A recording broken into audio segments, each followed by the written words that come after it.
সালাম আলাইকুম প্রিয় দর্শক শ্রোতা। আজ 9 এপ্রিল বৃহস্পতিবার। প্রথম আলো উত্তর আমেরিকার আয়োজিত সাপ্তাহিক সম্প্রচার টপ অব দ্য উইক অনুষ্ঠানে আপনাদের স্বাগত জানাচ্ছি আমি সোহানা নাজনীন। কারিগরি সহযোগিতায় আমার সাথে আছেন এইচবিআর রিতা। গত 6 সপ্তাহ রমজানজনিত কারণে আমরা এই টক শোর অনুষ্ঠান থেকে দূরে সরেছিলাম।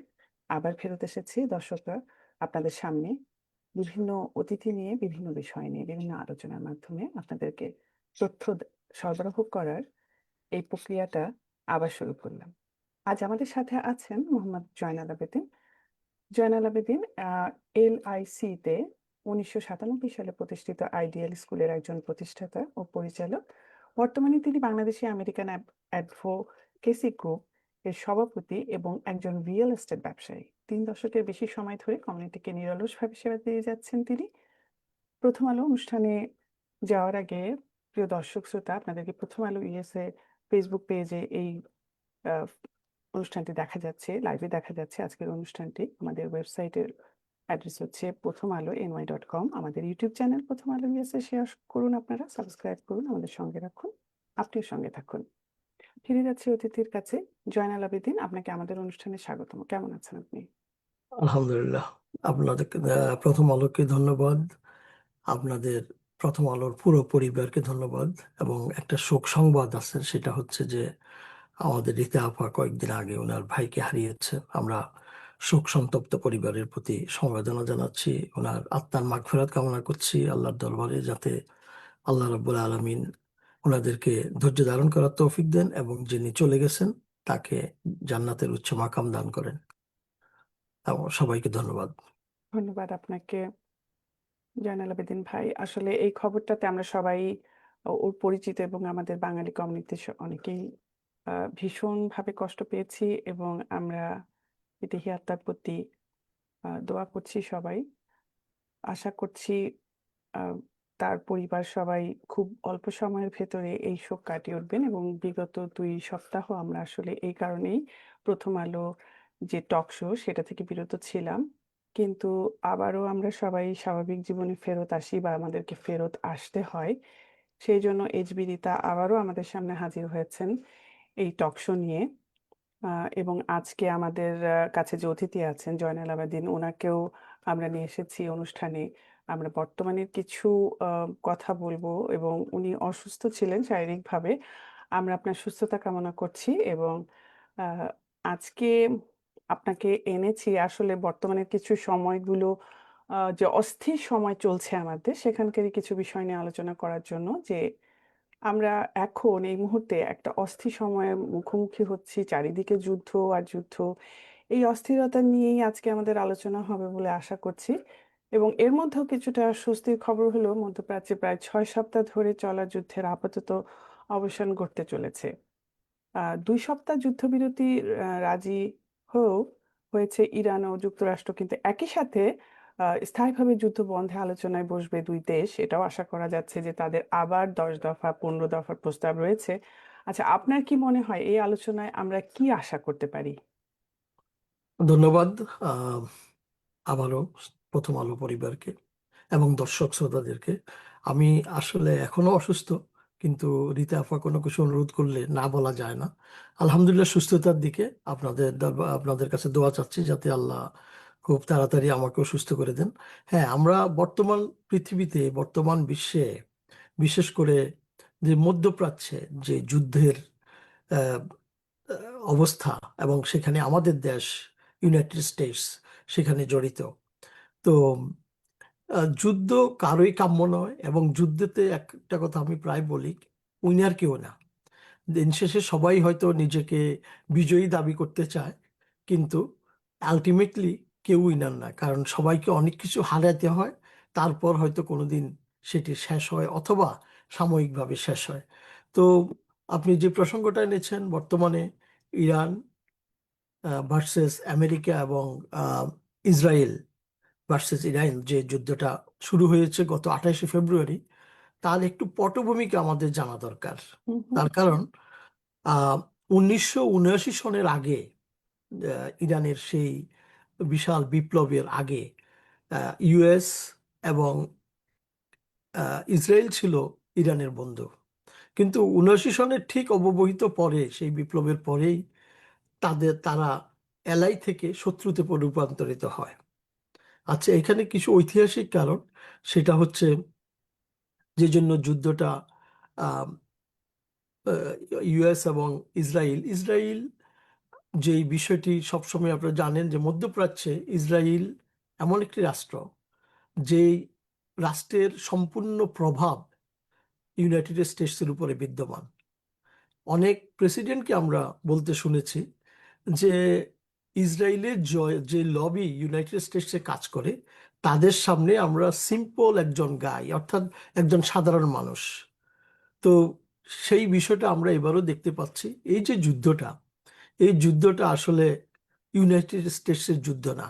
এই যুদ্ধটা হচ্ছে বেঞ্জামিন নেতানিয়াহুর প্রভাবে এবং বেঞ্জামিন নেতানিয়াহুর প্ররোচনায়, ইসরায়েলের প্রভাবে, মানে আমেরিকাকে সেখানে জোর করে নিয়ে যেতে সম্মত হয়েছে বা সক্ষম হয়েছে, এটা আমাদের বলতে হবে।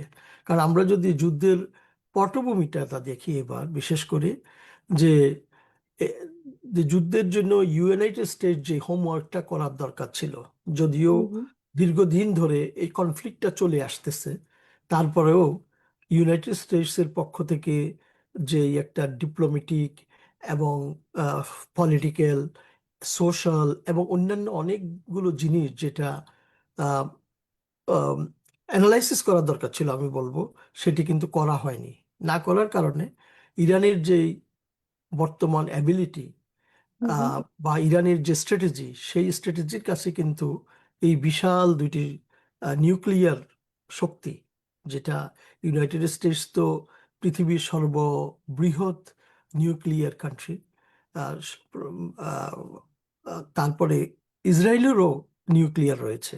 সেই দুইটি বৃহৎ নিউক্লিয়ার কান্ট্রির সাথে একটা নন নিউক্লিয়ার কান্ট্রির যে যুদ্ধটা, এটা একটা অসম যুদ্ধ।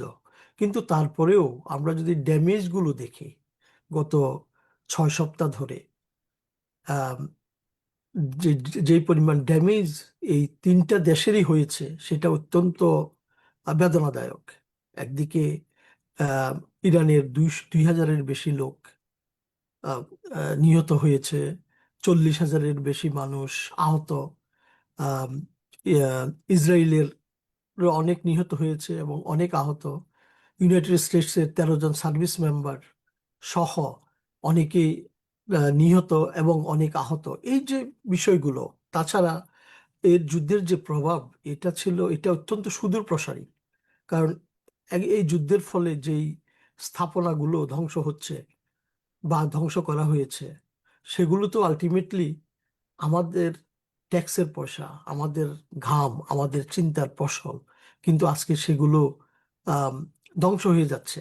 তো এই আহ, যে বিষয়টা, এবং আরেকটি জিনিস হলো মোরালি ইউনাইটেড স্টেটস এই এই যুদ্ধে তেমন একটা দাঁড়াইতে পারছে না। কারণ ইউনাইটেড স্টেটসের যে সামরিক ফোর্স যারা, তাদের মধ্যেও মানে ক্লিয়ার কোনো কনসেপশন নাই। কারণ হচ্ছে আমাদের যে 3 লিডার এই যুদ্ধটা আমাদেরকে যুদ্ধে জড়িয়ে ফেলছেন, আমাদের প্রেসিডেন্ট, তারপরে হলো যুদ্ধমন্ত্রী যিনি প্যাট পিট হ্যাসপ্যাথ, এবং মার্কো রুবিও। আহ, যুদ্ধের ঠিক অব্যবহিত পরে যখন যুদ্ধ শুরু হলো, সাথে সাথে যখন প্রেসের কাছে ওনারা আসলেন যুদ্ধের বিষয়ে বর্ণনা করতে গিয়ে, আমরা যেটা দেখতে পেলাম অত্যন্ত হতাশাব্যঞ্জক। সেটা হলো তখনই বোঝা গেছে এই যুদ্ধের ব্যাকআপ কোনো প্ল্যান নাই।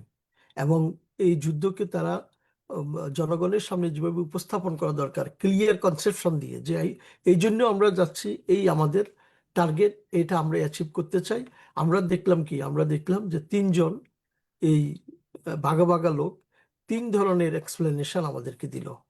কেউ বলল আমাদের যেতে হতো, কেউ বলল ইসরায়েল অলরেডি যাচ্ছে, হুম আমাদেরকে হুম সেজন্য যেতে হয়েছে। আবার কেউ বলল যে ইরান অলরেডি আমাদেরকে অ্যাটাক করে ফেলতো, তো তারা যাতে অ্যাটাক করে আমাদের ড্যামেজ করতে না পারে, সেজন্য আমরা উম, গিয়েছি।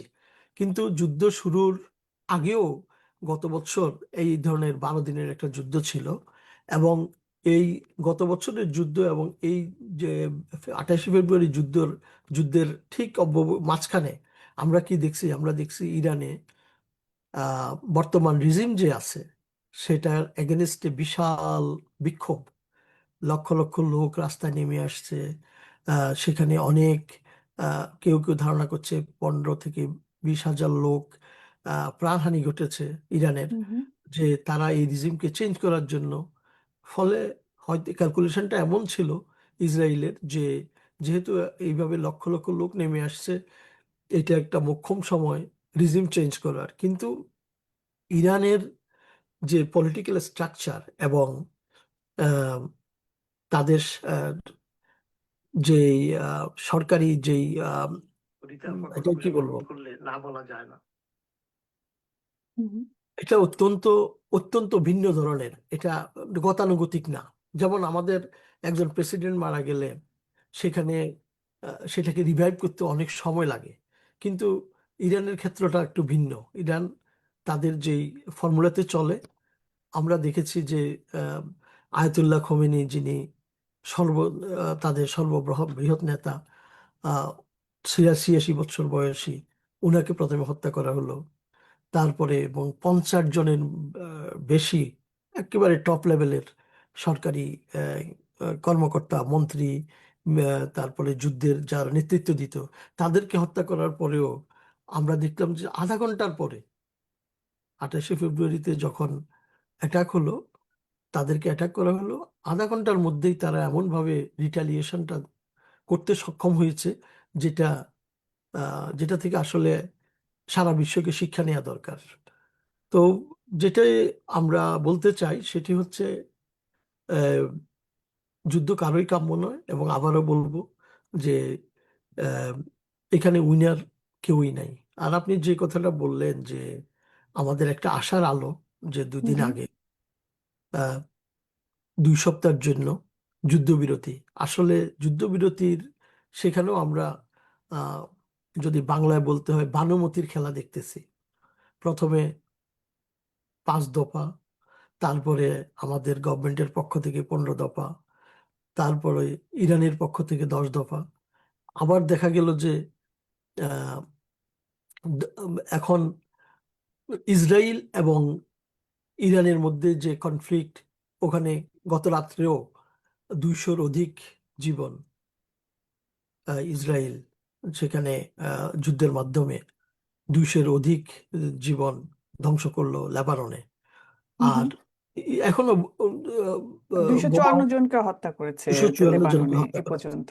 তো হুম হুম এই যে এটা এটা আমরা যেখানে বলা ছিল যে পাকিস্তান যেখানে মিডিয়েটর ছিল হুম এই হুম এই পুরো ডিলটা, তারা সেখানে বলছিলেন যে লেবাননটাও এখানে ইনক্লুডেড, এবং ইনক্লুডেড হওয়ার কথা। এটা হলো হুম হুম আহ, যেহেতু লেবানন যুদ্ধ শুরু করে নাই, অথবা যুদ্ধে প্রথমে পার্টিসিপেটও করে নাই, লেবানন, গাজা বলেন, লেবানন বলেন, ইয়েমেন বলেন, সবাই কিন্তু ইরানের কারণে সেখানে এনলিস্টেড, বা তাদেরকে হেল্প করার জন্য।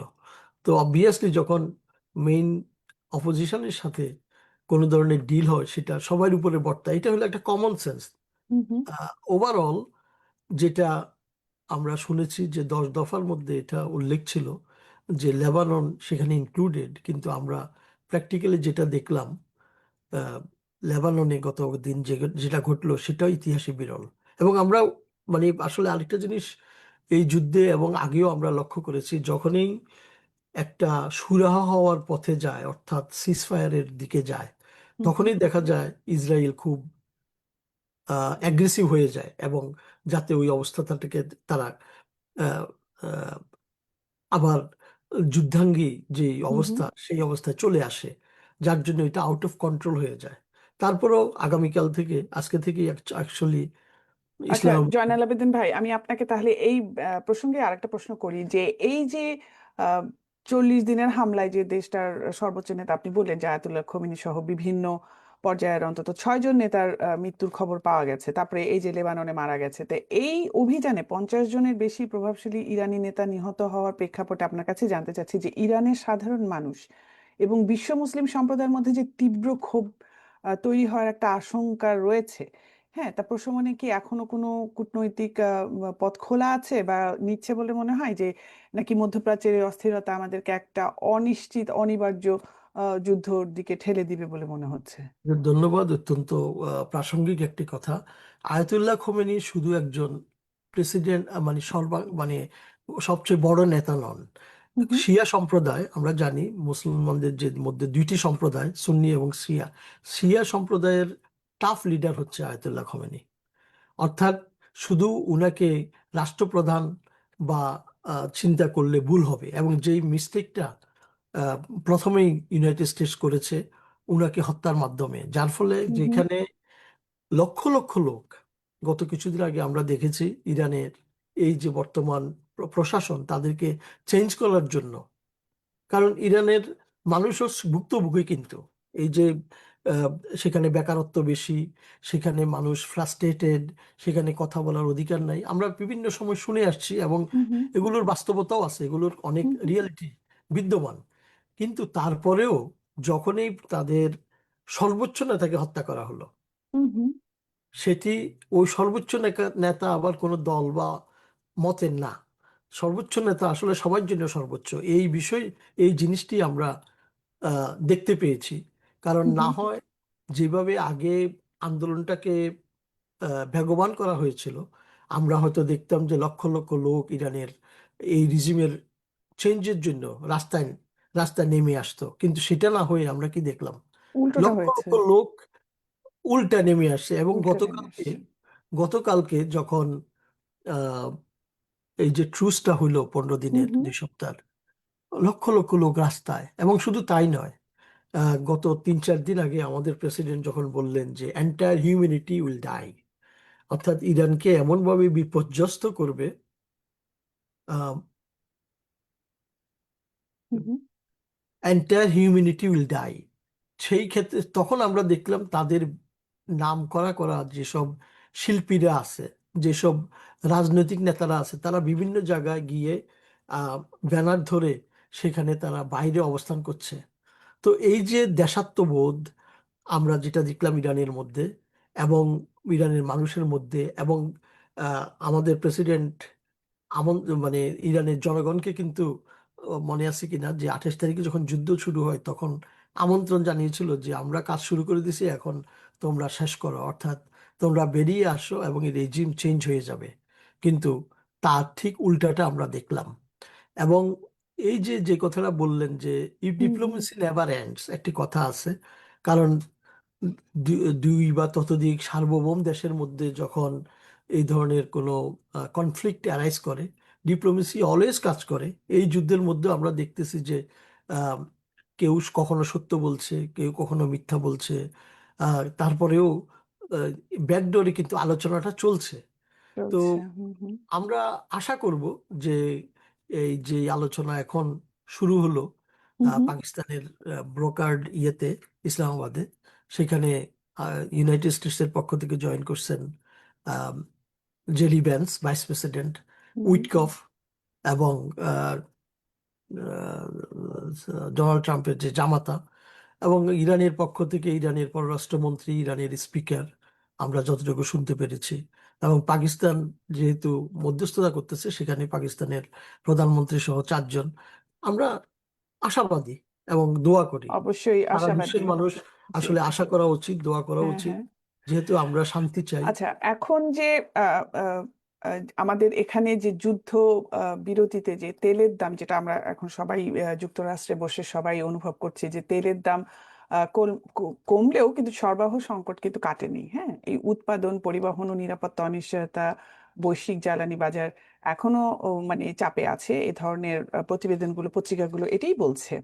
তো এদিকে মানে ইসরায়েল ও যুক্তরাষ্ট্রের এই যৌথ হামলা, তারপর যুদ্ধ বিরতি, সব মিলিয়ে প্রেসিডেন্ট ডোনাল্ড ট্রাম্পের পরবর্তী পদক্ষেপ কি হতে পারে বলে মনে করেন আপনি? কারণ আপনার আপনার প্রথম প্রশ্নের যে আপনি উত্তর দিয়েছেন, যেটা বলেছেন, বিবরণ দিয়েছেন, সেটা মনে হচ্ছে যে কিছুটা ইসরায়েলের প্ররোচনাতেই আমাদের দেশের সরকার বা আমাদের প্রেসিডেন্ট এই যুদ্ধের ভেতরে জড়িয়ে যাচ্ছেন, যেটা আমরা এখানে থাকা আমেরিকানরাই সমর্থন করছি না। এবং যেটা আমাদের সব মানুষের সাথে কথা বলে যেটা মনে হচ্ছে যে আমেরিকার রাজনৈতিক অঙ্গনে এবং প্রশাসনে যে একটা সুনাম ছিল সেটা হয়তো বা তার উপরে অনেক এফেক্ট করেছে, মানে অনেক সব মিলিয়ে প্রেসিডেন্ট ডোনাল্ড ট্রাম্প পরবর্তীতে আসলে কি পদক্ষেপ নিতে পারেন বলে মনে হচ্ছে, যে যেটা আহ, ডোনাল্ড ট্রাম্প ইতিমধ্যেই বলেছেন যে যেসব দেশ ইরানকে সামরিক অস্ত্র সরবরাহ করবে, যুক্তরাষ্ট্র সেই দেশ থেকে আমদানি করা পণ্যের উপর তাৎক্ষণিকভাবে 50% শুল্ক আরোপ করবেন। তো ট্রাম্পের এই কঠোর হুঁশিয়ারি বিশ্ব অর্থনীতি এবং ভূ রাজনীতিতে কতটুকু প্রভাব ফেলতে পারে বলে আপনার মনে হয়? ধন্যবাদ। অত্যন্ত চমকপ্রদ একটি প্রশ্ন, ধন্যবাদ। আহ, প্রথম আমরা আসি 50% ট্যারিফ।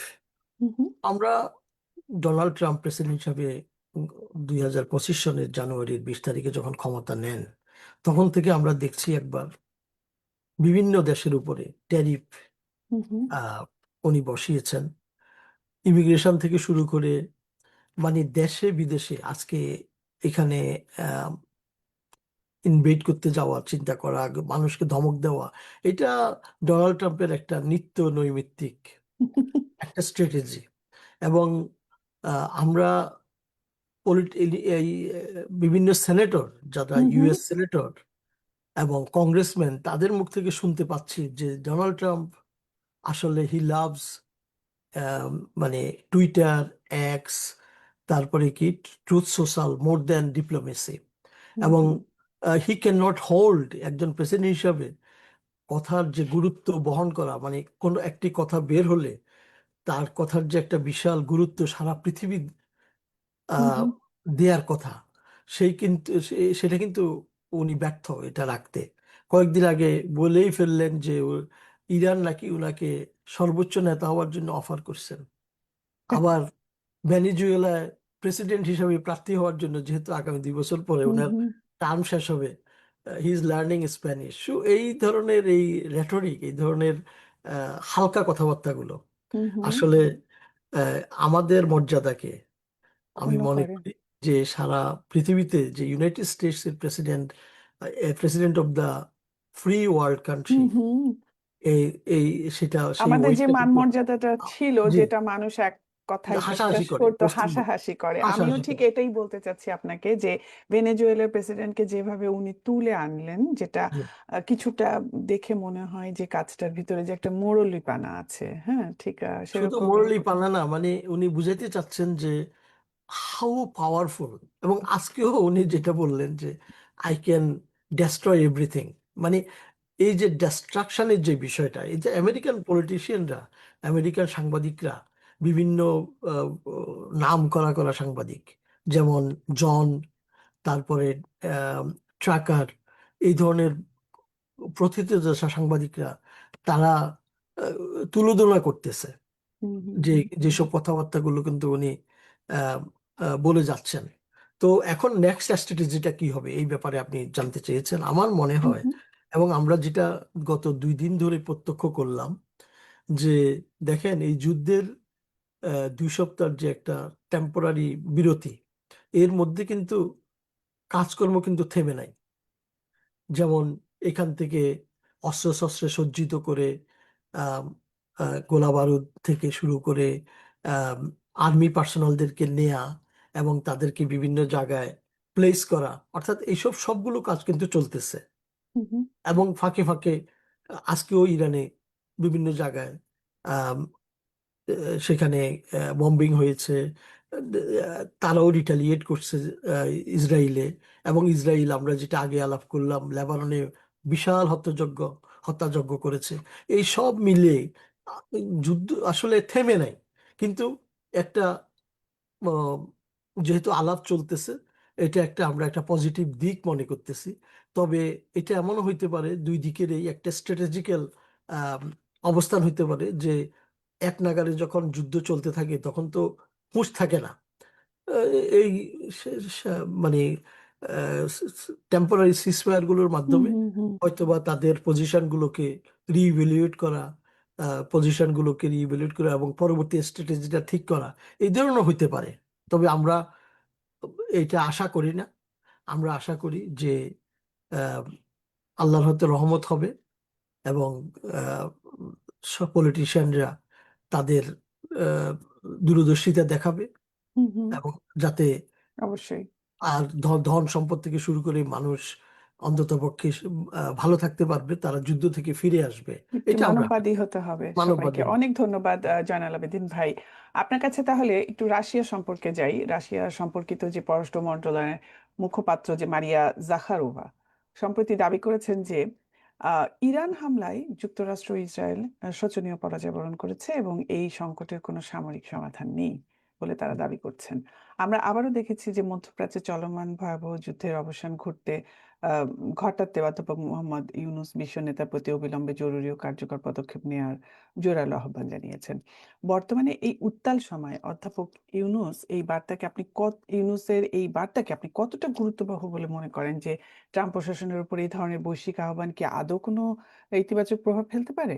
আচ্ছা, প্রথম বিষয়টা হচ্ছে যে বর্তমানের এই উত্তাল সময়ে আহ, রাশিয়ার যে হুম হুম। ভূমিকা। স্টেটমেন্টটা, হুম হুম। অবশ্যই সেটা অত্যন্ত গুরুত্ব বহন করে। কারণ এখানে যদিও রাশিয়া এবং চায়না তারা সরাসরি যুদ্ধে অংশগ্রহণ করে নাই, হুম কিন্তু হুম। রাশিয়া এবং চায়না হুম হুম। যে ইরানের কে বিভিন্নভাবে সহযোগিতা করছে, সমর্থন দিয়ে যাচ্ছে। সমর্থন করছে হুম হুম। এবং সহযোগিতা করতেছে বিভিন্ন ইনফরমেশন দিয়ে, হুম এই হুম। বিষয়টা কিন্তু স্পষ্ট। এটি একটি ব্যাপার। দ্বিতীয় হচ্ছে ইউনাইটেড স্টেটসের মেইন, মানে ওয়ার্ল্ড ইকোনমি বলেন আর ইকোনমির দিকে হিসাব করলে দেখা যায় যে চায়না হচ্ছে মেইন কন্টেন্ডার, এবং সামরিক শক্তি বা এদিক থেকে চিন্তা করলে সোভিয়েত ইউনিয়ন বা রাশিয়া হচ্ছে মেইন কন্টেন্ডার।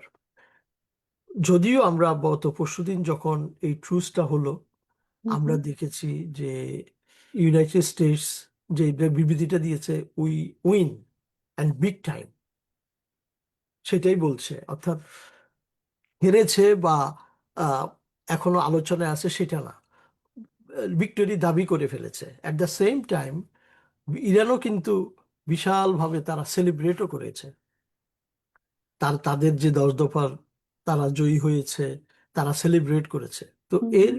মাঝখানে আহ, অবশ্যই যেহেতু ওয়ার্ল্ডের একটা বিরাট পাওয়ার, এবং যারা টেকনোলজি দিয়ে তারা বিভিন্ন ইনফরমেশন দিয়ে ইরানকে হেল্প করছে, সোভিয়েত ইউনিয়ন, মিস্টার পুতিন, আহ, তাদের এই বিবৃতি মানে স্বাভাবিকভাবেই এটা অত্যন্ত গুরুত্ব বহন করে। এবং নট অনলি দ্যাট, যখন কোনো ধরনের প্রস্তাব ইউনাইটেড নেশনসে আসে, হুম তখন হুম। এই যে যাদের ভেটো পাওয়ার আছে, রাশিয়া, চীন, তারা সেইখানে ভেটো দিয়ে সেটাকে ফিরে দিতে পারে, এবং যেটা রিসেন্টলিও গত হুম হুম। শুক্রবারও হয়েছে।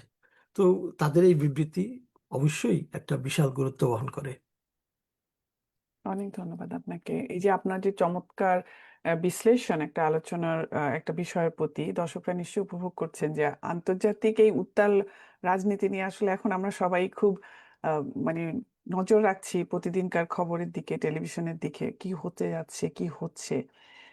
এবার একটু ফিরে আসি আমাদের নিউ ইয়র্কে। যে আমাদের আন্তর্জাতিক পরিস্থিতি নিয়ে তো অনেক কথা বললাম আমরা, আপনি অনেক আলোচনা করলেন।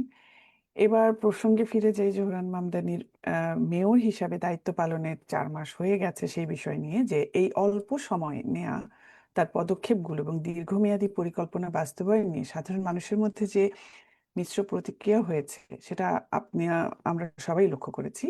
আপনার দৃষ্টিতে এই 4 মাসে তার উল্লেখযোগ্য সাফল্য কোনগুলো আপনার কি মনে হয়? ধন্যবাদ। যেখানে আমরা থাকি, নিউ ইয়র্ক সিটি, এটা আমাদের সাথে রিলেটেড, যেটা আমাদেরকে ডাইরেক্ট এফেক্ট করে এই এফেক্ট করে। সিটির হুম কোনো ভালো অথবা মন্দ। এবং আম, আমরা দেখেছি অত্যন্ত চ্যালেঞ্জিং একটা যুদ্ধ করে একজন ফার্স্ট ইমিগ্রেন্ট, হুম। হুম ফার্স্ট মুসলিম মেয়র এই নিউ ইয়র্কে দায়িত্ব পেয়েছেন বা বিজয়ী হয়েছেন। তো সেটা যেমনিভাবে আমাদের জন্য অত্যন্ত সুখকর, অ্যাট দ্য সেম টাইম চ্যালেঞ্জটা জোরাল মামদানির জন্য অনেক বড়, অনেক বিশাল। হুম। হুম কারণ দেখেন, নিউ ইয়র্ক এমন একটা স্টেট যেখানে ইসরায়েলের বাইরে ম্যাক্সিমাম জুইশ সম্প্রদায়ের বসবাস এই শহরে। হুম। হুম। এবং এখানে মেয়র মামদানিকে, যেখানে প্রেসিডেন্ট আহ, সমর্থন করেনি, অন্য একজনকে সমর্থন করেছিল প্রেসিডেন্ট, সেখানে মেয়র মামদানি মেয়র হয়েছে। ফলে মেয়র মামদানিকে ওই চ্যালেঞ্জটা প্রথমে মোকাবেলা করতে হচ্ছে। দ্বিতীয়ত হচ্ছে যে গত প্রশাসন, যে এরিক আদমের প্রশাসন, আইন শৃঙ্খলা থেকে শুরু করে আমাদের এই শহরের অর্থনৈতিক অবস্থা খুবই খারাপ অবস্থায় রেখে গেছে। সুতরাং আমি খুব ম্যাজিক আশা করছি না মেয়র মামদানির কাছ হুম হুম থেকে, বাট কিছু কিছু পজিটিভ জিনিস আমি লক্ষ্য করেছি। সেটি হচ্ছে, দেখুন যে ডোনাল্ড ট্রাম্প যেহেতু, ওনার ওই স্টেটই ওনার জন্ম এবং এই স্টেটের উনি বাসিন্দাও, যদিও হুম হুম উনি 2-3 বছর আগে ফ্লোরিডার বাসিন্দা হিসাবে নিজেকে প্রুভ করতে মানে রেজিস্টার্ড করছেন, কিন্তু তারপরেও ওনার অ্যাসেট, ওনার সবকিছুই এই নিউ ইয়র্ক স্টেটে। এবং আমরা কি দেখলাম নির্বাচনের ঠিক পরপরেই, যখন জোরাল মামদানি তার নিজস্ব উদ্যোগে প্রেসিডেন্টের সাথে দেখা করতে গেলেন, এবং সেই রিসেপশনটা ছিল অত্যন্ত ফ্রেন্ডলি হুম হুম এবং অত্যন্ত আমাদের, আমরা যারা সাধারণ মানুষ আছি, আমরা যারা প্রত্যক্ষ করি আমাদের ভবিষ্যৎ বা কেমন হতে পারে, আমরা দেখেছি যে সেখানে একটা আশা সঞ্চার হয়েছে যে যদিও নির্বাচনের আগে উনি সমর্থন করেন নাই, হুম কিন্তু হুম নির্বাচনের পরে যেভাবে কথা বলে আম, আশ্বস্ত করা হয়েছে, আমরা অত্যন্ত আশাবাদী ছিলাম এবং এখনো আমরা আশাবাদী আছি। এটি হচ্ছে জোরান মামদানির এই যে আইস ব্রেকিং হুম হুম ডোনাল্ড ট্রাম্পের সাথে, এটা অত্যন্ত ভালো হয়েছে এবং he get 10 out of 10, that's my evaluation. Secondly, hmm Zohran hmm Mamdani ক্ষমতায় আসার পর, দায়িত্ব নেওয়ার ঠিক পরপরই 7-8 দিনের মাথায় নিউ ইয়র্কে ইতিহাসের সবচেয়ে প্রলয়ঙ্করী ঘূর্ণিঝড়, যেটা স্নো স্টর্ম, হুম হুম এবং ঠিক 1 সপ্তাহ 10 দিন পরেই আরেকটা, অর্থাৎ এই যে দুইটি স্নো স্টর্মকে মোকাবেলা করা, মানে এটা চারটিখানি কথা না, অত্যন্ত, আমি বলবো যে প্রথমটার কিন্তু চাইতে। জয়নাল ভাই, আমি যেটা দেখেছি ওই সময় দুই ধরনের প্রতিক্রিয়া মানুষের ভেতরে দেখেছি, যে কেউ কেউ বলেছেন যে না, সেভাবে জোহরান মামদানি সামাল দিতে পারেননি। স্নো 3 দিন পরেও কেন বহাল তবিয়তে রয়ে গেছে, মানে অনেকেই বলেছেন, মানে তার কাজের সমালোচনা করেছেন, মানে নিন্দেটাই করেছেন যে উনি পারেননি সামাল দিতে। তো সেটাই আপনার আমি কি মনে বলছিলাম, হয়? আমি সেই আলোচনায় আসছি হুম যে হুম প্রথম কথা হচ্ছে যে দেখেন, সে দায়িত্ব নেয়ার পরে আহ, জোরাল মামদানি কখনোই বলে নাই হি ইজ এক্সপেরিয়েন্সড। এবং হুম হুম আমরা নিউ ইয়র্কবাসী কিন্তু জোরাল মামদানিকে এক্সপিরিয়েন্স চিন্তা করে ভোট দেয়নি। জোরাল মামদানি একজন ভালো ক্যান্ডিডেট হিসাবে সে করতে পারবে কাজটা, সেটা চিন্তা করে ভোট দিয়েছে। হুম হুম ফলে সে তার যে সাহসটুকু দেখিয়েছে এবং সে নিজে যে আহ, দায়িত্ব নিয়ে, আমরা দেখেছি যে 24/7 যে দৌড়াদৌড়িটা করতে পেরেছে বা করেছে, এটা অত্যন্ত আশাব্যঞ্জক।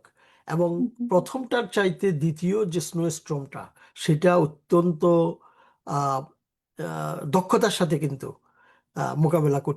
মোকাবেলা করেছে। এটা কিন্তু আমরা অনেকের কাছে শুনেছি। হুম হুম, সমালোচনা তো থাকবে, কারণ থাকবেই। It's hmm not a hmm magic. আর এই সিটিতে 8.5 মিলিয়ন লোকের বসবাস, হুম হুম সবাইকে খুশি করা, সবাইকে সম্ভব সমানভাবে না। দেখা ইম্পসিবল। কিন্তু তারপরেও আমরা যেটুক দেখতে পেরেছি নতুন অ্যাডমিনিস্ট্রেশন হিসাবে এবং নতুন মেয়র হিসাবে, জোরাল মামদানি যে সাহসিকতা এবং যে প্রজ্ঞার পরিচয় দিয়েছে, আমরা আশা করি he is not perfect and he won't be perfect at all, but hmm hmm আমরা আশা করতে পারি যে তার এই অভিজ্ঞতা আগামী দিনে তাকে অনেক দূর হয়তো এগিয়ে নিতে সক্ষম হবে। তারপরে আরেকটা জিনিস আমরা দেখেছি যে আইন শৃঙ্খলা পরিস্থিতির বিষয়ে। হুম হুম আইন শৃঙ্খলা পরিস্থিতির এখনো এই মুহূর্তে তেমন কোনো স্ট্যাটিস্টিক্স দেওয়া সম্ভব না, কারণ মাত্র দায়িত্বে 3 মাস। সেখানে আহ, অনেক আগের যে ব্যাকলগ গুলো রয়ে গেছে, বিভিন্ন ধরনের ক্রাইম গুলো, বাট আমরা যেটা দেখতে পাচ্ছি যে ইলেকশনের আগে আমরা একটা জিনিস প্রত্যক্ষ করছিলাম, সেটা হলো যে যেহেতু জোরান মামদানি বামপন্থী একজন লোক, পুলিশ প্রশাসন বা পুলিশের যেই ইউনিটটা, এনওয়াইপিডি থেকে শুরু হুম হুম করে একটা নেগেটিভ ভাইব ছিল জোরান মামদানি সম্পর্কে। হুম হুম আমরা কিন্তু এখন সেই জিনিসটা নেগেটিভ থেকে পজিটিভে দেখতে পাচ্ছি। আইন শৃঙ্খলা পরিস্থিতির, যেটা আমি আগেও বললাম, যে স্ট্যাটিস্টিক্স দিয়ে বুঝিয়ে দেওয়ার মতো এখনো কোনো কিছু ঘটেনি বা সম্ভাবনা। এটার জন্য সময় দিতে হবে। রিপোর্ট কার্ড করার সময় এখনো আসেনি, সময় দেওয়া লাগবে। বাট আমরা যেটুক দেখতে পাচ্ছি সেটাও একটা পজিটিভ দিক। অর্থাৎ বিভিন্ন, আমি কয়েকদিন আগে খবর নিয়ে যতটুক জানলাম যে এখনো অ্যাডমিনিস্ট্রেশনের যেসব লোক হায়ার করার কথা, হুম সেই হুম সেই সেটাও শেষ হয়নি। কারণ আসলে হাজার হাজার মানুষের আহ, কর্মের সংস্থান এবং এই সিটিকে ম্যানেজ করা, 50 জনের বেশি কমিশনার অ্যাপয়েন্টমেন্ট দিতে হয়। সে হুম তার হুম সাথে আছে deputy commissioner, assistant commissioner, and so on and so forth. So এই যে বিশাল একটা কর্মযজ্ঞ, এই পুরো বিষয়টাকে গত 3 মাস যেভাবে হ্যান্ডেল করছে, আহ, আমরা আশাবাদী যে ইনশাল্লাহ হয়তো ভালো কিছু। এবং এর মধ্যে 2-3টি বিষয় কিন্তু গুরুত্ব দিয়েছে। সেটা হলো ফ্রি চাইল্ড কেয়ারের যে বিষয়টা স্কুলের, হুম হুম আহ, সেটি আজকেও আমি ইয়েতে শুনলাম যে যাতে আগে যেমন 3 ঘন্টা ছিল, এখন আহ, কর্মজীবী মারা যাতে কাজ করতে পারেন সেটা সুবিধার্থে লেট আওয়ার পর্যন্ত বাচ্চাদেরকে রাখার। এবং একটা ভালো জিনিস হলো যে সিটি এবং স্টেটের সাথে সমন্বয় করা। যেহেতু জোরান মামদানি বর্তমান গভর্নর ক্যাথি হোকলের সাথে একটা অ্যালাইন করে কাজ করার, আহ, চিন্তা হোকল ভাবনা কিন্তু করছেন উনি। চিন্তা হুম করছে হুম এবং সেটার একটা প্রতিফলনও ঘটতেছে। অ্যাট দ্য সেম টাইম আপনি যখন কোনো কিছু পেতে হয়, কিছু দিতে হবে, যেমন দিতে হবে। ট্যাক্স বাড়ানোর ব্যাপারে সে প্রপার্টি ট্যাক্স থেকে শুরু করে বিভিন্ন ট্যাক্স বাড়ানোর ব্যাপারে। কারণ নিউ ইয়র্ক সিটির $6 বিলিয়ন যে বাজেট ডেফিসিট, এই পয়সাটা তো সে কোনো না কোনোভাবে আনতে হবে। তো সেখানে বিভিন্নভাবে আহ, আমরা শুনতে পাচ্ছি ট্যাক্স দ্য রিচ হুম হুম সেখানে চেষ্টা করবে, প্রপার্টি ট্যাক্স বাড়িয়ে চেষ্টা করবে। এই ধরনের চেষ্টাগুলো অব্যাহত আছে এবং সেখানে স্টেটের যে সহযোগিতার দরকার, আম, যেহেতু ক্যাথি হোকল নিজেও গভর্নর হিসেবে আবার নির্বাচন করছেন, সেহেতু এটা খুব একটা পপুলার আইটেম না যে ট্যাক্স ট্যাক্স বাড়ানো। হুম বাট হুম। আলটিমেটলি আমরা, সেটা একটা নেগেটিভ দিক যেটা আমাদের সবাই পকেটকে ইয়ে করা হবে আর কি, চার্জ করা হবে আলটিমেটলি। বাট অ্যাগেইন বাজেট ডেফিসিটটাকে কাভার করতে হলে তো এইভাবে ব্যবস্থা করাই লাগবে। এখানে কিন্তু জয়নাল ভাই অনেকেই মানে বিভিন্ন ধরনের কমেন্ট করছেন। এখানে ইব্রাহিম চৌধুরী বলেছেন, ইব্রাহিম চৌধুরী উনি সবসময় আমাদের টকশো দেখেন। উনি বলেছেন, জয়নাল ভাই, সোহানা, রিতা, ধন্যবাদ আপনাদেরকে, গুরুত্বপূর্ণ সব আলোচনা। আচ্ছা, এখানে আহ ইব্রাহিম রোকেয়া ভাইকে দীপা একটা ধন্যবাদ। প্রশ্ন রেখেছেন। রোকেয়া জি। দীপার প্রশ্নটাই আমি করছি, যে মুসলিম মেয়র হওয়াতে, জোহরান মামদানি একজন মুসলিম মেয়র, সেই মুসলিম মেয়র হওয়াতে মুসলিমরা কি কোনো বিশেষ ধরনের সুবিধা পাচ্ছে এখন পর্যন্ত, মানে এই 4 মাসে, বিগত আচ্ছা 4 মাসে? আচ্ছা আচ্ছা আচ্ছা, সুন্দর একটি প্রশ্ন করছেন, প্রশ্নকারীকে ধন্যবাদ। মুসলিম মেয়র, উনি মুসলিম মেম্বার হয়েছে, কোনো সন্দেহ নাই। কিন্তু মুসলিম হিসাবে কিন্তু সে দায়িত্ব পালন করতে পারবে না। তার কারণ হুম হলো এটা 8.5 মিলিয়ন লোকের বসবাস, তাকে সবার সম্পর্কে চিন্তা করতে হবে। এবং মুসলিমদের একটা বিশেষ সুবিধা, এটা আসলে মুসলিমরা আশা করাও আম, ঠিক হবে না। হুম হুম হ্যাঁ, প্রপোর্শনেটলি আমরা মুসলমানরা বিশেষ করে যেই অধিকারটুকু আগে ছিল না, বা যে প্রপোর্শনেট অর্থাৎ প্রশাসনের যেই পার্সেন্টেজটা মুসলমানদের থাকার কথা, যেখানে প্রায় 1 মিলিয়ন মুসলমান বসবাস করে, অর্থাৎ নিউ ইয়র্ক সিটির 8.5% আহ, জনসাধারণ হলো মুসলমান। সেই যে একটা, মানে এই যে শেয়ারটা, সেটা হয়তো আগের মতো হবে না, সেটার একটা সুন্দর সুরাহা হবে, এটা আমরা আশা করি। মানে বিশেষ একটা সুবিধা পাওয়া মুসলমানেরা, সেটা আহ, অতি তাড়াতাড়ি আশা করা, এটা যেমন আমাদের জন্য খুব এটা একটা কনফিউশনটা ক্লিয়ার করলেন আপনি। অনেকের ভেতরেই এই চিন্তাটা ছিল। এইচবি রিতা বলেছে, এইচবি রিতা তো বেশ সমালোচনাই করেছে মনে হয় জোহরান মামদানির। সে বলেছে যে জানুয়ারিতে ক্রাইম বেড়েছিল, গার্বেজে ইঁদুর দৌড়াচ্ছে। তো জোহরান মামদানি কি করছেন এ ব্যাপারে? ধন্যবাদ। আসলে এই যে ইঁদুর এখন যেগুলো দৌড়াচ্ছে এটা কিন্তু এরিক আদমের আমলের, আমি বলবো। এটা ভালো কথা। মামদানি এরই কান্না জোরাল মেনে টুনি মামদানি আসার দৌড়াচ্ছে। পরে নতুন করে যে যে ইঁদুরগুলো, সেগুলো এখনো হয়তো দৌড়ানোর মতো হয় নাই। তবে ইঁদুরের বিষয়ে যেই আহ, আহ, আহ, ইয়েটা আমার TVN24 আমার একটা সাক্ষাৎকার খুব হুম ভাইরাল হয়েছিল, যে হুম বিশেষ করে এই যে বর্তমানে যে গার্বেজ যে ইয়েগুলো, কন্টেনার গুলো হুম হুম লিডওয়ালা, হুম এটা হুম। কিন্তু হেল্প করছে। এটা আহ, আচ্ছা, এটা হেল্প করছে, সেটা বলাই যায়। আর নিউ ইয়র্কে আমরা সবাই মিলেমিশে থাকি, সেখানে হিন্দুরও তো থাকতে হবে। ইনডোরে থাকতে হবে। ম্যানহাটনের সাবওয়ের ভেতরে নিচে আন্ডারগ্রাউন্ডে বিশাল বড় তবে আগের মানে চাইতে উৎপাদ কিন্তু কমেছে, এই যে কমেছে। বিশেষ করে ইয়েতে হুম হুম গার্বেজ ব্যাগগুলোর, গার্বেজ ক্যানগুলোর লিড সিস্টেমটা হুম করার হুম। পরে আগের এবং চাইতে কম্পোস্টটা আলাদা করে দেওয়া হয়েছে, কম্পোস্টটা এটাও আলাদা। একটা খুব ভালো একটা প্রশংসিত একটা আমি বলবো যে উদ্যোগ। তবে এটা একটা এক্সট্রা পেইন যে যা বাড়িওয়ালাদের প্রতি, যারা বাড়িওয়ালাদের জন্য হচ্ছে হয়তো বা, কিন্তু আমার মনে হয় এভাবে আলাদা করে দেওয়া প্রথম থেকেই, মানে যেটা আগে ছিল না, অন্যান্য স্টেটে ছিল, অন্যান্য শহরে ছিল, কিন্তু নিউ ইয়র্ক স্টেটে ছিল না, নিউ ইয়র্ক সিটিতে ছিল না এই নিয়মটা, এই কম্পোজ আলাদা করার। আচ্ছা, এখন আপনার কাছে আমার যে একটা মানে ব্যক্তিগত প্রশ্ন জোহরান মামদার দিকে নিয়ে, যে মাত্র 4 মাস হয়েছে, আমরা হয়তো এখনই তার কাজের সমালোচনা করছি, যা করা উচিত না, মানুষকে সময় দেওয়া উচিত। এবং এই ধরনের একটা চ্যালেঞ্জিং ব্যাপার নিয়ে কিন্তু জোহরান মামদা নিয়ে এসেছেন। উনি নিজেকে প্রুফ করবেন যে করতে পারবেন। উনি জনসাধারণের সাথে মিশে কথা বলেছে, যার ফলে উনি খুবই জনপ্রিয় ছিলেন ভোটের সময়, আমরা দেখেছি, বিশেষ করে ইয়াং জেনারেশন। তো এখন আমরা চাই যে উনি ভালো কাজ করুক এবং সেটার একটা ক্ষেত্র তৈরি হোক। তো আপনার জানা মতে, আপনারা যারা বিশ্লেষক এবং আলোচক আছেন তাদের মতে, যে কি কি ওনার হাতে, যেগুলা যা মানে পরবর্তীতে ওনার হাতে কি কি এমন প্রকল্প আছে বা পরিকল্পনা আছে যেগুলো আমাদের জন্য একটা ভালো কিছু বয়ে নিয়ে আসবে আগামী দিনগুলোতে? আহ, ধন্যবাদ। আসলে পরিকল্পনা উনি যেগুলো নির্বাচনী ওয়াদা যেগুলো দিয়েছিলেন, হুম যেমন ফ্রি চাইল্ড কেয়ার, রেন্ট স্টেবিলের যেসব অ্যাপার্টমেন্ট গুলো আছে সেই রেন্ট ফ্রিজ করা, এই দুইটা কাজ ইতিমধ্যে অলরেডি করেছে।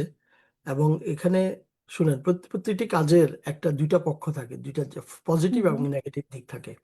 আপনি যখন একটা বাসার সামনে রাস্তা করার জন্য একটা গাছ কাটবেন, সেখানে উপকার যেমন আছে, অপকারও তেমন আছে। এই যে রেন্ট ফ্রিজ করলো, এখানে আমাদের মতো যারা ছোট্ট ছোট্ট হোম ওনার, আমরাও ক্ষতিগ্রস্ত। ট্যাক্স হুম যদি হুম আজকে ইম্পোজ করা হয়, সেখানে আমরা ক্ষতিগ্রস্ত হব। কিন্তু অ্যাট দ্য সেম টাইম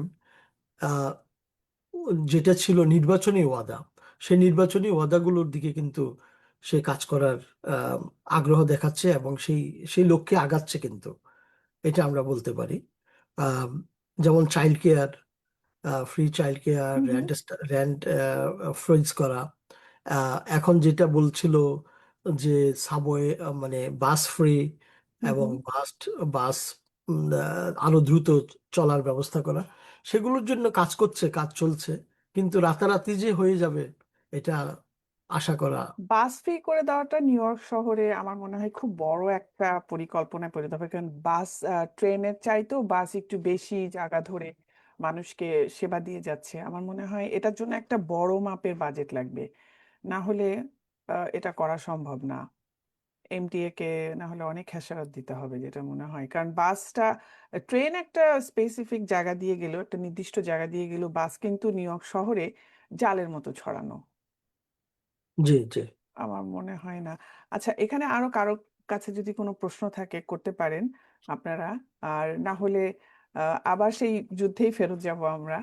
যুদ্ধের ব্যাপারটাতেই ফেরত যাই, যে আসলে সবার মনে যে একটা অস্বস্তি, কতদিন ধরে চলবে এই যুদ্ধ, এই আগ্রাসন কতদিন ধরে চলবে, এবং মূলত আমাদের ভূখণ্ডে কিছু হচ্ছে না, অন্যখানেই হচ্ছে, কিন্তু তারপরও যে আমাদের মনের উপরে যে একটা চাপ পড়ছে, তেলের দাম বাড়ছে, জিনিসপত্রের দাম বাড়ছে, এবং আশঙ্কা কখন কি শুরু হয়ে যায় যে একটা তৃতীয় বিশ্বযুদ্ধ বোধহয় শুরু হয়ে যাবে, এরকম একটা মনোভাব সবার ভিতরে কাজ করছে, দুশ্চিন্তা।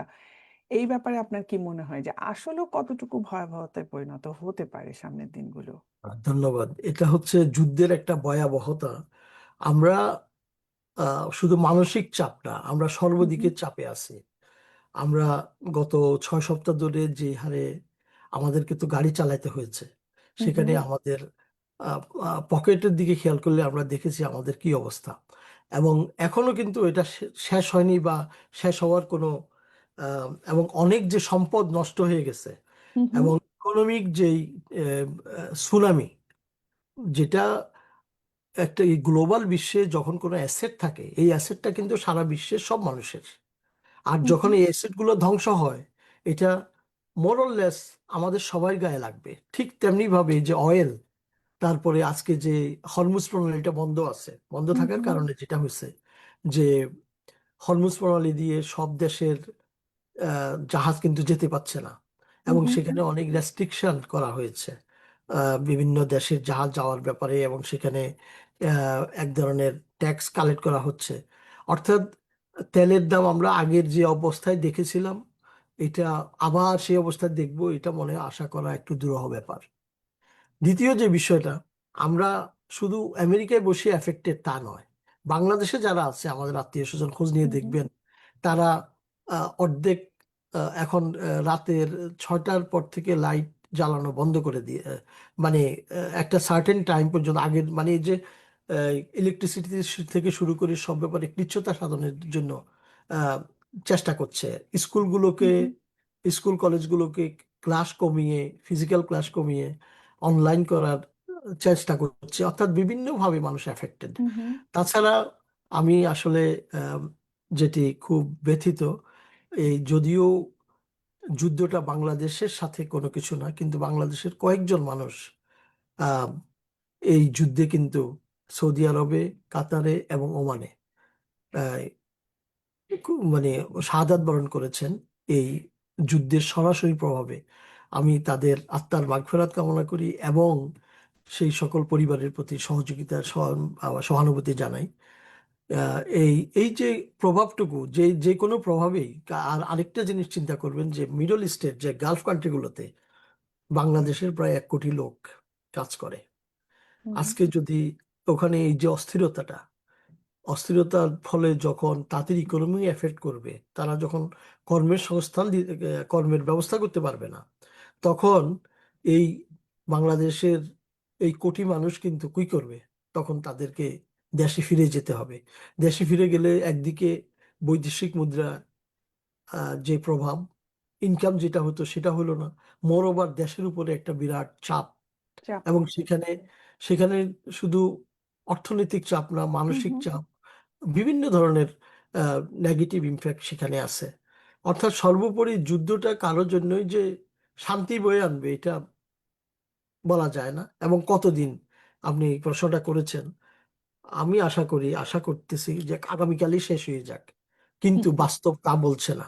কারণ আমরা দেখেছি খুব সাম্প্রতিককালে যখন ইরাক, ইউনাইটেড স্টেটস ইরাক আক্রমণ করলো, কতদিন সেখানে যুদ্ধ চলেছে, অনেক দিন। তারপরে লিবিয়াতে আমরা দেখেছি, আফগানিস্তান বিশাল 20 বছরের বেশি। তো আমরা অত্যন্ত পজিটিভ থাকবো এই ব্যাপারে যে হয়তো ইরানের ক্ষেত্রে এবং এই যুদ্ধটা ওইভাবে আমাদেরকে দীর্ঘস্থায়ী করবে না, কিন্তু আহ, ইরান কিন্তু চাচ্ছে মানে যুদ্ধটাকে দীর্ঘস্থায়ী করার জন্য। তার কারণ হলো, দেখেন আমরা যদি চিন্তা করি, দেখি যে ইরান ভার্সেস আমেরিকা, রাইট? আমেরিকার যে সামরিক শক্তি, অর্থনৈতিক শক্তি, পলিটিক্যাল শক্তি, কোনো দিক থেকে কিন্তু ইরান ধারে কাছেও না। এবং আয়তনের দিক থেকে ইরান হচ্ছে আমেরিকার 6 ভাগের 1 ভাগ। হুম হুম কিন্তু তাদের যে স্ট্র্যাটেজিক্যাল জিনিসগুলো, যে কিভাবে তারা মানে ভৌগোলিকভাবে যেখানে অবস্থান করছে ইরান, তাদের ভৌগোলিক অবস্থানটা তাদেরকে কিছু অ্যাডভান্টেজ দিচ্ছে। এর ফলে তারা যদি যুদ্ধটা দীর্ঘস্থায়ী করতে পারে, এটা তাদের পলিসি, যে তাহলে এই আমেরিকাতে আমরা 2 সপ্তাহ আগে কি দেখেছি, 80 লক্ষ থেকে 1 কোটি 1 বিলিয়ন লোক রাস্তায় নেমে আসছে ডোনাল্ড ট্রাম্পকে নোকিং। নো এই যে কিং। এই যে মুভমেন্ট গুলো, হুম এই হুম হুম। মুভমেন্ট গুলোর একটা বিরাট ইমফ্যাক্ট আছে। এবং আগামী নভেম্বরে আহ, মধ্যবর্তী নির্বাচন, সেখানে যদি ডেমোক্রেটরা দুইটি হাউস, হুম হুম হুম, বড় কংগ্রেস এবং সম্ভাবনা আছে। সেনেট যদি তারা অকুপাই করতে পারে, ডোনাল্ড ট্রাম্প নিজে বলতেছেন যে হয়তো ওনাকে ইমপিচমেন্টে যেতে হবে। তো এই যে সম্ভাবনাগুলো, হুম সব হুম। দিক মিলিয়ে it's a dark future in head of us. So তারপরেও আমরা আশাবাদী, হয়তো আল্লাহ এই will see that light end of the tunnel. অবশ্যই অনেক ধন্যবাদ মোহাম্মদ জয়নাল আবেদিন ভাই, আপনার চমৎকার যে বিশ্লেষণ ধর্মী আলোচনা, এটা দর্শকরাও নিশ্চয়ই এতক্ষণ অপেক্ষা করছিলেন। আমরা আসলে এরকমই একটা আলোচনা করার কথা ভাবছিলাম, যে আমাদের বর্তমানে যে অস্থির অবস্থা সেটা নিয়ে কথা বলেছিলেন দর্শক। আজকে আমরা আন্তর্জাতিক উত্তাল রাজনীতি থেকে শুরু করে আমাদের প্রিয় শহর নিউ ইয়র্কের মেয়র মামদানিকে নিয়েও যে 4 মাসের বিগত 4 মাসের যে প্রশাসনিক কর্মকাণ্ড সবকিছু নিয়ে জানার চেষ্টা করলাম, এবং জয়নাল আবেদিন ভাই আমাদেরকে খুব ভালো মতন বর্ণনা দিলেন, আলোচনা হলো। আপনাকে অনেক ধন্যবাদ জয়নাল আবেদিন ভাই, এরকম অনুষ্ঠানে এসে আমাদেরকে মুগ্ধ করার জন্য। আপনাকে অসংখ্য ধন্যবাদ। আপনি সুস্থ থাকুন, দোয়া করি ভালো থাকুন, এবং আমাদেরকে সামনে এসে আরো কিছু জানিয়ে যান, আরো কিছু বলুন। আজকের মতো বিদায় নিচ্ছি। আপনার যদি কিছু বলার থাকে আপনি বলেন দর্শকদের আমি উদ্দেশ্যে। কৃতজ্ঞতা জানাচ্ছি এই হুম হুম। প্রথম আলোর পরিবারকে, বিশেষ করে সোহানা নাজনীন আপনাকে, আম, রীতা আপাকে, এবং যারা ব্যাক ডোরে কাজ করেন, আহ, বিশেষ করে দর্শক শ্রোতাদেরকে যারা আমাদের এই আলোচনা শুনলেন।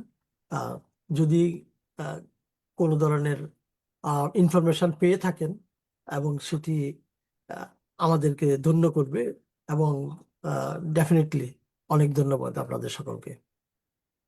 ধন্যবাদ জয়নাল আবেদিন ভাই। প্রিয় দর্শক শ্রোতা, আজকের মতো বিদায় নিচ্ছি আমরা।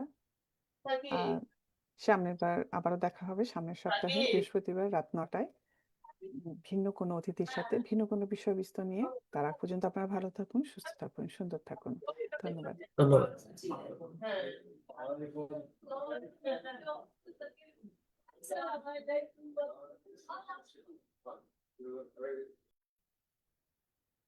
আমরা লাইভ থেকে বের হয়ে গেছি।